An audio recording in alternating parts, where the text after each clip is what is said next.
Hi everyone, welcome to easy Odia classes. तो आमे previous video रे कौन पढ़ी ना गांधीजी केमती भारत को आसिले एवं भारत को आसी से कहा नेतृत्व रे आसीथिले भारत को एवं भारत रे जेतेबे आसीथिले तांकर गुरु कौन किए थिला गोपाल कृष्ण गोखले एवं से भारत रे आसी के भलिया भाव रे भारत रो राजनीति को माने भारत रो से पॉलिटिक्स रे पशिथिले एवं तांकर केमतिका करियर आरंभ करथिले भारत रो जातीय स्वाधीनता संग्राम रे बुझिहेला। तापर आम गोटे बहुत बड़ आंदोलन देखी बिहार रो जो आमर चंपारण आंदोलन है सेठी कहला तीन काठिया व्यवस्था कौन थिला कौन नहीं एवं गांधीजी ताको के भलिया उपाय गोटे आईन मान्य करथिले किंतु इंग्रेज मान को से टेकल करने और नील चाष विरुद्ध से नील चाष माने संबंध रे थिला बुझिहेला। एवं सेठी तांको राजेंद्र प्रसाद जेबी कृपलानी बहुत समस्ते हेल्प करथिले हैला। प्रीवियस वीडियो निहाती देखि नबो ए वीडियो देखिबा पूर्व बुझिहेला। एबे देखिबा खेदा आंदोलन। ओके, खेदा आंदोलन कौन ना तुम देख खेदा आंदोलन कौन थिला ना एटा हूँ तुम खेदाटा हूँ गुजरात गोटे जगह रही खेदा है। तो सेठी कौन होता ना 1918 मसीह बुझीगला गोटे दुर्भिक्ष आसाला बुझीगला। ये कौन होता गोटे दुर्भिक्ष आसाला फेमिन जेटा इंग्लीश कह तुम्हें दुर्भिक्ष आसाला। तो जहाद्वारा कौन होता ना जिते सब शस्य फस्य ये तुम हूँ फेलियर होता माने नष्ट होता सत्य। तो जहाँफल कि सेठार लोक मैंने चाषी मैंने कौन होते से टैक्स कर दे पार नथिले है से कर जिते दे पार नथिले किंतु से कथा हूँ इंग्रेज सरकार किसी बुझी नथिले जे तुम्हें कर देवाई बाध्य कहते बुझीगला। तुम चाष जमी जाऊ कि न जाऊ आम से बुझीनी किंतु तुम्हें कर देवाई बाध्य ये कथा से कहते बुझीगला। तो जिते बड़े ये कथा कहगला तो से समय कौन है ना किंतु गांधीजी जिते हूँ ये कथा शुणिले सरदार वल्लभ भाई पटेल किंतु ये थे ये खेदार है सरदार वल्लभ भाई पटेल ये कथा हूँ आंदोलन में सहायता करते। तो आ गोटे इंदुलाल देख लिखाई इंदुलाल जागिंग है से गांधीजी मुख्य सहायक थे आंदोलन में बुझीगला। तो जिते गांधीजी से जगह को भी सेमती पहुँचले से देखिले खजना से डायरेक्ट कहले तुम्हें ये टैक्स फैक्स किसी दियोनी माने खजना फजना बा कर ये किसी दियोनी बुझीगला। एवं जदि से प्रत्याख्यान कले एवं आम जदि भी किसी हो आम परिणाम भोगवाई प्रस्तुत अच्छु यही कथा कहीकि से गोटे आंदोलन से भी सेमती करते। अहमदाबाद गांधीजी आमर जो सरदार वल्लभ भाई पटेल से निजे गुजरात अहमदाबाद सी भी गोटे तुम एडवोकेट थे माने आईनजीवी थे किए सरदार वल्लभ भाई पटेल सी गांधीजी को हेल्प करते जहाँ से आंदोलन भी सफल होता गांधीजी है। गांधीजी को जिते माने आंदोलन रही तो से सरकार कौन करते जे ताको दाबी हूँ ग्रहण करते और कैनसल कर देते कर नेबेनि बोली जेहेतु दुर्भिक्ष हाँ जेहेतु तुम हूँ कौन हो दुर्भिक्ष ये पड़ी बुझीगला। यहाँ हूँ कौन थी फास्ट हूँ नॉन भाइलेंस मूवमेंट जेटा कहुए तुम है बुझी हूँ। तापर अहमदाबाद देख अहमदाबाद लुगा कारखाना अहमदाबाद लुगा कारखाना कौन होता से भाया अहमदाबाद लुगा कारखाना जिते गोटे अहमदाबाद भी से गुजरात से गोटे लुगा कारखाना था जो मालिक मैंने तुम जान तो से कौन करते से समय गोटे प्लेग होता है प्लेग महामारी जमती। तो प्लेग जिते होता श्रमिक मान को गोटे स्वतंत्र भत्ता बा बोनस प्लेग बोनस कहुए है स्वतंत्र भत्ता जेटा तुम गोटे दि जाए सालारी सहित बोनस ताको देवाई मना करदे प्रतिहार करदे माने मना करदे किए मैंने मालिक मैंने क्या श्रमिक मान को। तो जहाँफल कौन होता ना इंग्रेज जिलापाल माने इंग्रेज जिलापाल अनुरोध क्रमे गांधीजी यही कलह हस्तक्षेप कले बुझीगला। गांधीजी तापर जेहेतु गांधीजी आंदोलन गांधीजी को चली गांधीजी आसो ना तो कौन है ना से समय गोटे ट्रिब्यूनाल बसी ट्रिब्यूनाल कहले कौन जमी छोट कोर्ट टाइप को ट्रिब्यूनाल कहुए बुझीगला। तो ट्रिब्यूनाल बसला तो सीठी कहगला जे तुम देख ये किए इंग्रेज मैंने हाँ तो से कोर्ट टाइप बसीला से कहुए ट्रिब्यूनाल छोट कोर्ट है। तो से ट्रिब्यूनाल मालिक मैंने कहले जे से मिल वर्कर मालिक मैंने जे सी आ गए जन तार नाम था मालिकटा से गोटे मेन लोक था अमलाबाई साराबाई है अमलाबाल साराबाई तार नाम था है से जहाँ भी हो से मालिक मैंने कहते आम देवा हूँ तुमको 20% भत्ता बा तुम 20% भत्ता बा बोनस देवा बोली कहते किंतु वर्कर मैंने कौन कहले ना आमको 50% किंतु देवा दरकार बोली से कहते मैंने दाबी करते किए मैंने श्रमिक मैंने किंतु मालिक मैंने कहले आम एत तो दे पारानी किंतु आम 20% देवा ବୋନସ୍। ତ ଯାହା ବି ହଉ ଟ୍ରିବ୍ୟୁନାଲରେ ଲାଷ୍ଟରେ ଡିସାଇଡ୍ ହେଲା, ସେମାନେ ରାଜି ହେଲେ ଯେ ଗାନ୍ଧିଜୀ ତାପରେ କ'ଣ କଲେ ନା ହଉ ଠିକ୍ ଅଛି ଯଦି ଦେବନି ସେ 50 ଭାଗ ମାଗୁଛନ୍ତି, ଯଦି ସେମାନେ ଦେଇତେ ରାଜି ନାହାନ୍ତି ତାହେଲେ ଠିକ୍ ଅଛି ଆନ୍ଦୋଳନ କରିବା। ତ ସେଠି ଫାଷ୍ଟ ସେ ଅନଶନ ଆନ୍ଦୋଳନ କରିଥିଲେ, ହଙ୍ଗର ଷ୍ଟ୍ରାଇକ୍ କରିଥିଲେ, ଅନଶନ ଫାଷ୍ଟ ଅନଶନ ସେଠି ଆନ୍ଦୋଳନ ମାନେ ଆରମ୍ଭ କରିଥିଲେ ହେଲା। ତାପରେ ବି ସେ ଅନଶନ କରିଛନ୍ତି, କିନ୍ତୁ ପ୍ରଥମ ଆନ୍ଦୋଳନ ଅନଶନ ସେ ଅହମ୍ମଦାବାଦଠାରେ କରିଥିଲେ। ବୁଝି ହେଉଛି, ବୁଝିହେଲା, ଏଇଟା ବି ତୁମ ମନେ ରଖିଥିବ ହେଲା। ତ ଲାଷ୍ଟରେ କ'ଣ ହେଲା, ଟ୍ରିବ୍ୟୁନାଲରେ ଯେହେତୁ ବସିଥିଲେ ଯେ ଏ ପାର୍ଟି କହିଲା, ତୁମର ମାଲିକମାନେ କ'ଣ କହିଲେ ଯେ ଆମେ 20 ଭାଗର ଅଧିକା ଦେଇପାରିବୁନି। କିନ୍ତୁ ଯେହେତୁ ବହୁତ ସିଚୁଏସନ୍ ଖରାପ ଥିଲା କେଉଁଠି ସେଇ ପ୍ଲେଗ୍ ପାଇଁ, ତ ପ୍ଲେଗ୍ ବୋନସ୍ ଲାଗି ସେମାନେ ଦାବି କରିଥିଲେ ଯେ ଆମକୁ 50 ଭାଗ ଦିଆଯାଉ। ତ ଯାହା ହଉ 35 ଭାଗରେ ତ ମନେ ମନେ 35, 20 ନାହିଁ 50 ନାହିଁ 35ରେ ସେଟେଲ୍ ହେଲା। ବୁଝିହେଲା। ତ 35 ଭାଗ ତ ଗାନ୍ଧିଜୀ ଯେତେବେଳେ ହଙ୍ଗର ଷ୍ଟ୍ରାଇକ୍ କଲା ପରେ ବା ତୁମ ଅନଶନ କଲା ପରେ ସମସ୍ତେ ତାଙ୍କ ସାଙ୍ଗରେ ମିଶିକି ଅନଶନ କଲେ। ତାପରେ ସେଠି ଡିସାଇଡ଼୍ କରାଗଲା ବା ନିଷ୍ପତ୍ତି ନିଆଗଲା ଯେ 35 ଭାଗ ବୋନସ୍ ଦିଆଯିବ। ବୁଝି ହେଉଛି। ତାପରେ ଏଇଠି ଗୋଟେ ବଢ଼ିଆ କଥା ଲେଖା ହେଇଛି ଦେଖ, ସେ ଗାନ୍ଧିଜୀଙ୍କ ସମ୍ପାଦନାରେ ନବଜୀବନ ଆଉ ହେଉଛି ୟଙ୍ଗ ଇଣ୍ଡିଆ, ଏଇ ଦୁଇଟା ହେଉଛି ପତ୍ରିକା ପ୍ରକାଶ ପାଇଥିଲା ହେଲା। ନବଜୀବନ ଆଉ ୟଙ୍ଗ ଇଣ୍ଡିଆ ପେପର ଗୋଟା ଦୁଇଟା ବା ସାପ୍ତାହିକ ଯାହା ବି ବୁଝ ହେଲା, ଏଇ ଦୁଇଟା ହେଉଛି ତୁମର ହେଉଛି ପ୍ରକାଶ ପାଇଥିଲା। ନବଜୀବନ ୟଙ୍ଗ ଇଣ୍ଡିଆ ମନେ ରଖ, ହଁ ୟଙ୍ଗ ଇଣ୍ଡିଆ ମନେ ରଖିବ ନିହାତି। ତାପରେ ତୁମର ରାଉରକେଲା ଆଇନ ଆସିଲା। ତ ରାଉରକେଲା ଆଇନ କ'ଣ ଥିଲା ନା ନା ଇଂରେଜମାନେ ସେତେବେଳେ ଗୋଟେ ଥିଲା ଆମର, ହଁ ହଁ ଇଂରେଜମାନେ ସେତେବେଳେ କ'ଣ କରିଥିଲେ, ଗୋଟେ ଆଇନ ପ୍ରଣୟନ କରିଥିଲେ ଯେ କେହି ଯେମିତି ଆଜିକା ଡେଟ୍ରେ ତୁମର କ'ଣ ରହୁଛି କର୍ଫ୍ୟୁ ଟାଇପ୍ର, ବୁଝିହେଲା।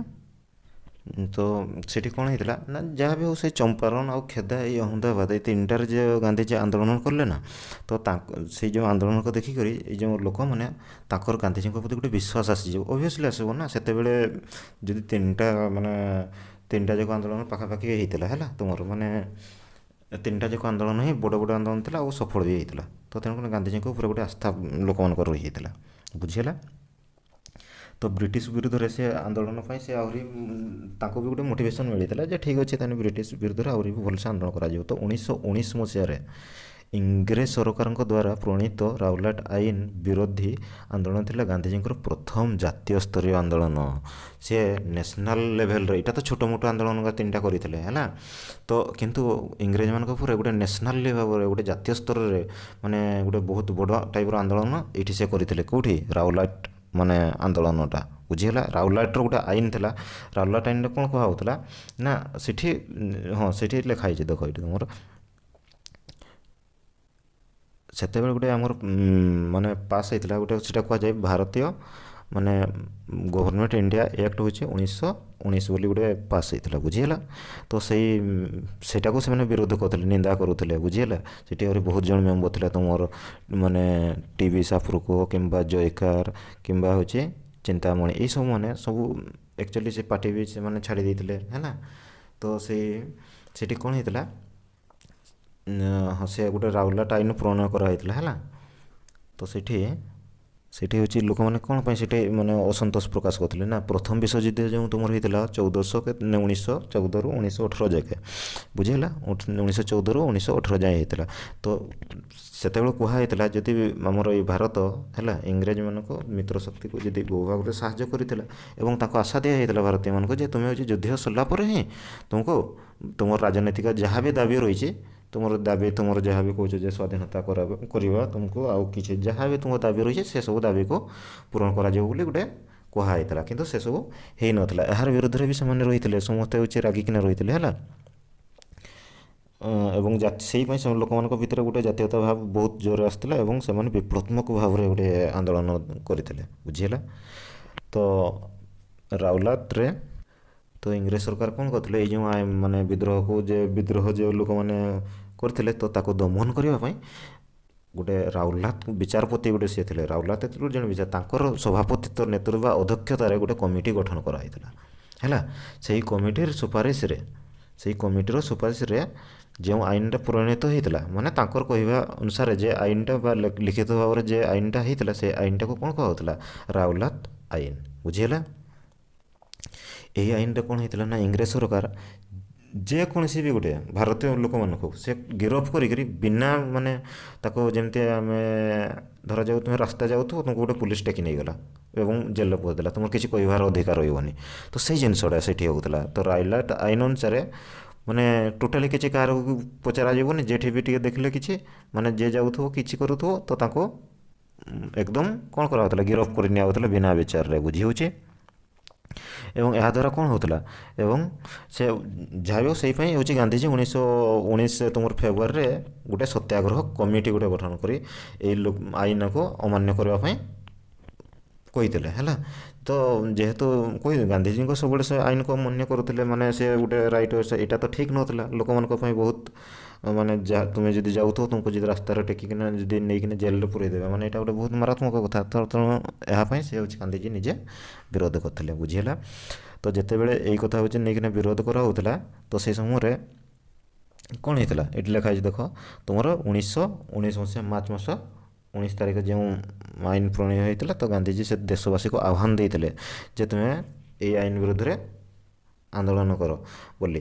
ତ ଏହାପରେ ସେ କ'ଣ ହେଇଥିଲା, ତ ଗାନ୍ଧିଜୀଙ୍କ ସହିତ ଦିନଶାହ ୱାଚା କିମ୍ବା ତୁମର ସୁରେନ୍ଦ୍ରନାଥ ବାନାର୍ଜୀ, ତେଜ ବାହାଦୁର ସାପୁରୁ ହେଲା, ଶ୍ରୀନିବାସ ଶାସ୍ତ୍ରୀ ଭଳି ବହୁତ ନେତାମାନେ ଗାନ୍ଧିଜୀଙ୍କ ସତ୍ୟାଗ୍ରହକୁ ଏଠି ବିରୋଧ କରିଥିଲେ ଯେ ଏଇଟା ଏମିତି ଠିକ୍ ନାହିଁ, ଯେ ବ୍ରିଟିଶମାନେ କହୁଥିଲେ ଏଇଟା ଠିକ୍ ନାହିଁ ବୋଲି କହିଥିଲେ। ଆନି ବେସାନ୍ତ ବି ପୁଣି ଥିଲେ। ଏଇ ଆନି ବେସାନ୍ତ କିଏ?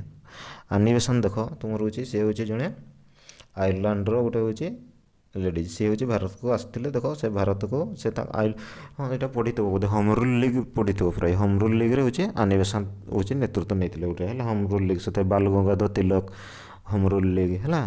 ତ ସେଇଠି ସେମାନେ ମଧ୍ୟ ଗୋଟେ କ'ଣ କରିଥିଲେ, ହୋମ୍ ରୁଲ୍ ଲିଗ୍ ନାମକ ଗୋଟେ ଗଠନ କରିଥିଲେ ହେଉଛି କିଏ, ଆନି ବେସାନ୍ତ। ସିଏ ହେଉଛି ଜଣେ ଆୟର୍ଲାଣ୍ଡର ଲେଡ଼ି ଥିଲେ, ବୁଝିହେଲା। ଯାହା ବି ହେଉ, ଯେତେବେଳେ ଗାନ୍ଧିଜୀ କହିଲା ମାତ୍ରେ ତ ତାଙ୍କ ପ୍ରତି ଯେମିତି ଲୋକମାନେ କ'ଣ କଲେ ନା ହରତାଳ ଆରମ୍ଭ କରିଥିଲେ। ହରତାଳ ଯେତେବେଳେ ଆରମ୍ଭ କଲେ 1919 ମସିହା ଏପ୍ରିଲ ମାସ 6 ତାରିଖ, ଯେଉଁଟାକି ତୁମର ଦେଶବ୍ୟାପୀ ମାନେ ହରତାଳ ହେଇଥିଲା ହେଲା। ତାପରେ ଯେତେବେଳେ 19 ଏପ୍ରିଲ 9 ତାରିଖ ଦିନ ଗାନ୍ଧିଜୀଙ୍କୁ ଗିରଫ କରିକି ଛାଡ଼ି ଦିଆଯାଇଥିଲା ଏବଂ ବିଭିନ୍ନ ପ୍ରକାର ହେଉଛି ବହୁତ 9 ତାରିଖ ଦିନ ଗାନ୍ଧିଜୀଙ୍କୁ ଛାଡ଼ି ଦିଆଯାଇଥିଲା ହେଲା। ବହୁତ ହରତାଳ ମଧ୍ୟ ହେଇଥିଲା। ଏହି ଆନ୍ଦୋଳନ କେବଳ ଯେ ନାହିଁ ଯେ ହେଉଥିଲା, ଦେଶବ୍ୟାପୀ ହେଇଥିଲା ହେଲା। ଦିଲ୍ଲୀ କୁହ, ତୁମର କୋଲକାତା, ମୁମ୍ବାଇ, ଲାହୋର, ମାନେ ପଞ୍ଜାବ, ଅମୃତସର, ଲାହୋର ହେଲା, ଅହମ୍ମଦାବାଦ, ଗୁଜୁରାଟ, ସବୁଆଡ଼େ ଏଇ ପ୍ରଚଣ୍ଡ ଭାବରେ ଏଇ ଆନ୍ଦୋଳନଟା ହେଉଛି ହେଇଥିଲା। ତାପରେ ଦେଖ ଏଇ ଆନ୍ଦୋଳନରେ ଯେତେବେଳେ ତୁମର 1919 ମାର୍ଚ୍ଚ 20ରେ ହେଲା, ଏଇ ଆନ୍ଦୋଳନ ଯେତେବେଳେ ଏ ଅବଶ୍ୟ ଏଇ ଆନ୍ଦୋଳନରେ ତୁମର ହେଉଛି ହିନ୍ଦୁ ମୁସଲିମ ଉପରେ ହେଉଛି ଗୁଳି ବର୍ଷା ତୁମର ହେଇଥିଲା କି ନା, ଏଇ ସମସ୍ତେ ହେଉଛି ଏ ଆନ୍ଦୋଳନରେ ସାମିଲ ଥିଲେ ପ୍ରାୟ ହେଲା। ଜାଲିଆନାବାଗ ହତ୍ୟାକାଣ୍ଡ କୁହାଯାଏ। କେଉଁଟା ଜାଲିଆନାବାଗ ହେଉଛି ତୁମର କେଉଁଠି କ'ଣ ନା, ଯେତେବେଳେ ଏ ଯେ ଗାନ୍ଧିଜୀ କହିଦେଲେ ଯେ ତୁମେ ଆନ୍ଦୋଳନ କର, ତ ସେଇ ସମୟରେ କ'ଣ ହେଇଥିଲା, ତୁମର ପଞ୍ଜାବର ଅମୃତସର ଗୋଟେ ଜାଗା ରହିଛି ହେଲା, ସ୍ୱର୍ଣ୍ଣ ମନ୍ଦିର ଯେଠି ଅଛି ତୁମେ ଜାଣିଥିବ। ତୁମର ହେଉଛି ପଞ୍ଜାବର ଅମୃତସରରେ 1919 ମସିହା ଏପ୍ରିଲ 10 ତାରିଖରେ, ବୁଝିହେଲା। ତ ସେଠିକାର ଦୁଇଟା ଲୋକାଲ ନେତା ଥିଲେ, ତାଙ୍କ ନାମ କ'ଣ ଥିଲା, ସତ୍ୟପାଲ, ଡକ୍ଟର ସତ୍ୟପାଲ, ଆଉ ଗୋଟେ ହେଉଛି ଡକ୍ଟର ସତ୍ୟପାଲ ସୈଫୁଦ୍ଦିନ କିଚିଲୁ ହେଲା। ଏ ଦୁଇ ଜଣଙ୍କୁ କ'ଣ କରାହେଇଥିଲା, ଆରେଷ୍ଟ କରିଦିଆଯାଇଥିଲା। ହଁ, ଆଉ ଗୋଟେ କଥା ହେଉଛି, ଏଇ ଯେଉଁ ରାଉଲାଟ ଆଇନର ତାର ହେଉଛି ମାନେ କ'ଣ ଥିଲା ଯେ ମାନେ ତାର ପ୍ରତୀକ କ'ଣ ଥିଲା, ସେ ଗୋଟେ ହିନ୍ଦ ସ୍ୱରାଜ ବହିକୁ ସେ କ'ଣ କରିଥିଲେ, ସେ ହେଉଛି ଏଇଟାକୁ ପ୍ରତୀକ ଭାବରେ ଗ୍ରହଣ କରିଥିଲେ ହେଲା। ସେ ଗୋଟେ ବହି ଲେଖିଥିଲେ, କ'ଣ ତାଙ୍କର ନାମ ହେଉଛି, ସେ ବହିଟାର ନାମ କ'ଣ ନା ହିନ୍ଦ ସ୍ୱରାଜ, ବୁଝିହେଲା। ତ ହିନ୍ଦ ସ୍ୱରାଜ ହେଉଛି ଏହାର ପ୍ରତୀକ ଥିଲା ତୁମର, ବୁଝି ହେଉଛି। ଏଇ ଯେଉଁ ରାଉଲାତ ଯେ ରାଉଲାଟ ହଁ ତୁମର ହେଉଛି ରାଉଲାତ ସତ୍ୟାଗ୍ରହରେ। ତ ତାପରେ ସେ କ'ଣ କରିଥିଲେ, ଏଇ ଯେଉଁ ଦୁଇଟା ନେତା ତୁମର ରହିଲେ ହେଉଛି ପଞ୍ଜାବରେ ଅମୃତସରରେ ଡକ୍ଟର ହେଉଛି ସତ୍ୟପାଲ ଆଉ ହେଉଛି ସଫିଉଦ୍ଦିନ କିଚିଲୁ। ଏମାନଙ୍କ ମଧ୍ୟରେ ଏମାନଙ୍କୁ ଯେତେବେଳେ ଗିରଫ କରିଦିଆଗଲା, ତ ସେଥିରେ ଲୋକାଲ ଲୋକମାନେ ଯେତେ ସବୁ କ'ଣ ହେଲେ ଯେ ମାନେ ଏକଦମ ବ୍ରିଟିଶ ବିରୁଦ୍ଧରେ ଉଠି ଆସିଥିଲେ ହେଲା। ଏବଂ ସେ ପଞ୍ଜାବର ଯେତେବେଳେ ଅମୃତସର ଜାଲିଆନାବାଗଠାରେ 1919 ମସିହା ଏପ୍ରିଲ 13 ତାରିଖରେ ବହୁତ ଲୋକ ରହିଥିଲେ, ବୈଶାଖୀ ପର୍ବ ଗୋଟେ ଥିଲା, ସେଇଠି ପାଳନ କରିବା ପାଇଁ ବହୁତ ଲୋକ ଏକାଠି ହେଇଥିଲେ, ବୁଝିହେଲା। ତ ସେଇଠି ଡାଇରେକ୍ଟ ହେଉଛି ଆମର ଆସିଥିଲେ, ଗୁଳି ଚାଳନା କରିଥିଲେ କିଏ, ଏଇଠି ତୁମର ଆସିଥିଲେ ଡକ୍ଟର ହେଉଛି ଇଏ ଆମ ଜେନେରାଲ ଡାୟାର ନାମକ ହେଉଛି ଜଣେ ଥିଲେ, ସେ ହେଉଛି ଆସି ଡାଇରେକ୍ଟ ହେଉଛି ଏଇଠି କ'ଣ କରିଥିଲେ, ଗୁଳି ଚାଳନା କରିଥିଲେ। ଆଉ ଏତେ ଏଇଟା ମାରାତ୍ମକ ଥିଲା ଯେ ଏଇଟାକୁ ଦେଖିପାରୁଥିବ, ମାନେ ବହୁତ ମାତ୍ରାରେ ଏଇଠି ଲୋକମାନେ ସେଠି ମରିଥିଲେ, ବୁଝିହେଲା। ତ ଏଇଟାକୁ କୁହାଯାଏ ଯେହେତୁ ଜାଲିଆନାବାଗ ନାମକ ଜାଗାରେ ହେଇଥିଲା ଏଇ ଘଟଣାଟା, ଜେନେରାଲ ଡାୟାର ନିଜେ ହେଉଛି ଏଇଟା ହେଉଛି କ'ଣ କରିଥିଲେ, ସେ ହେଉଛି ଲୋକମାନଙ୍କୁ କିଛି ବି ଇଙ୍ଗିତ ନ କରି ବିନା ସତର୍କତାର ସହିତ ନିରସ୍ତ୍ର ମାନେ ନିରୀହ ଲୋକମାନଙ୍କ ଉପରେ ଗୁଳିଚାଳନା କରିଥିଲେ। ତ ଯାହାଫଳରେ କ'ଣ ହେଇଥିଲା, ବହୁତ ଲୋକ ମରିଥିଲେ, ଏତେ ଲୋକ ମରିଥିଲେ ଯେ ହିସାବ ବି ହେବନି। ତୁମର ତ ହେଉଛି ମୃତକଙ୍କ ସଂଖ୍ୟା ତଥାପି 380 ପାଖାପାଖି ଥିଲା, 79 ହେଲା। ଏବଂ ଆହତ ହୋଇଥିଲେ 1200ରୁ ଅଧିକ ଲୋକ। ଗାନ୍ଧିଜୀଙ୍କ ମାନେ ଏଇ ଘଟଣାଟା ଯେଉଁ ହେଇଥିଲା ଏଇଟାକୁ ହେଉଛି ସେଇଲାଗି ଜାଲିଆନାବାଗ ହତ୍ୟାକାଣ୍ଡ ଭାବରେ ବିଖ୍ୟାତ ଥିଲା। ଦେଖୁଛ ନା ଏଇ ଚିତ୍ରରେ କେତେ ଲୋକ ମରିଛନ୍ତି। ତ ଏଇଭଳିଆ ଆକ୍ଚୁଆଲି ହେଇଥିଲା, ବହୁତ ମାନେ ମିଜେରେବୁଲ୍ କଣ୍ଡିସନ୍ ଏଇଟା କୁହାଯିବ ହେଲା। ତ ଯାହା ବି ହଉ ଏଇ ଘଟଣା ପାଇଁ ବହୁତ ମାନେ ନିଜେ ମାନେ ବହୁତ ନିଜେ ହେଉଛି କିଏ ସମସ୍ତେ ହେଉଛି ଏଇଟାକୁ ଦୁଃଖ ପ୍ରକାଶ କରିଥିଲେ, ବୁଝିପାରିଲେ। ତାପରେ ତୁମର ହେଉଛି ଏଇ ଘଟଣା ପରେ ବି ମଧ୍ୟ ତୁମର ଏଇ ଯେ ରବୀନ୍ଦ୍ରନାଥ ଠାକୁର ନିଜେ ମଧ୍ୟ ତାଙ୍କର ଗୋଟେ ଉପାଧି ପାଇଥିଲେ, ସେ ଟାଇଟଲ୍ ଅଫ୍ ତାକୁ ନାଇଟହୁଡ୍ ମଧ୍ୟ କୁହାଯାଏ। ତ ସେଇଟା ବି ସେ ଫେରାଇ ଦେଇଥିଲେ ଏଇ ଘଟଣାଟା ଯେତେବେଳେ ହେଇଥିଲା ହେଲା। ସବୁ ତୁମର ଗାନ୍ଧିଜୀ ବି ଯେ ଦକ୍ଷିଣ ଆଫ୍ରିକାରେ କହୁନଥିଲେ ନା ଯେ ଗୋଟେ ଟାଇଟଲ୍ ତାକୁ ମାନେ ଗୋଟେ ଉପାଧି ମିଳିଥିଲା ଯେ କେଶରୀ ହିନ୍ଦ। ଏଇ ଯେ ଘଟଣାଟା ପରେ ଏଇ ଯେଉଁ ଜାଲିଆନାବାଗ ହତ୍ୟାକାଣ୍ଡ ପରେ ସେ ବି ନିଜେ ଗୋଟେ ସେ କହିଲେ ଯେ ମୋ ଟାଇଟଲ୍ ଦରକାର ନାହିଁ, ତୁମେ ନେଇଯାଅ, ବୁଝିହେଲା ଏ ଉପାଧି। ତ ଯାହା ବି ହଉ ଏଇ ଘଟଣାଟା ପରେ ଗୋଟେ ହଣ୍ଟର କମିଶନ ବୋଲି ଗୋଟେ ତୁମର ହେଉଛି ଇନଭେଷ୍ଟିଗେସନ୍ କରିବା ପାଇଁ ଏଇ ଯେଉଁ ଘଟଣାଟାକୁ ବ୍ରିଟିଶ ଗଭର୍ଣ୍ଣମେଣ୍ଟ ଗୋଟେ କ'ଣ କଲା ନା ଆଉ ଗୋଟେ କମିଟି ଗଠନ କରିଥିଲା ଯେ ହଣ୍ଟର କମିଟି କୁହାଯାଏ ହେଲା। ତ ସେ ହଣ୍ଟର କମିଟିରେ 7 ଜଣ ତୁମର କମିଟିର ମେମ୍ବର ଥିଲେ, 3 ଜଣ ସେଠି ଇଣ୍ଡିଆନ୍ ମଧ୍ୟ ଥିଲେ ହେଲା। ସେଇମାନେ ଯାଇକିନା କ'ଣ କରୁଥିଲେ ନା ଏଇ ଘଟଣାଟାକୁ ମାନେ ଇନଭେଷ୍ଟିଗେସନ୍ କରିଥିଲେ, ବୁଝିହେଲା।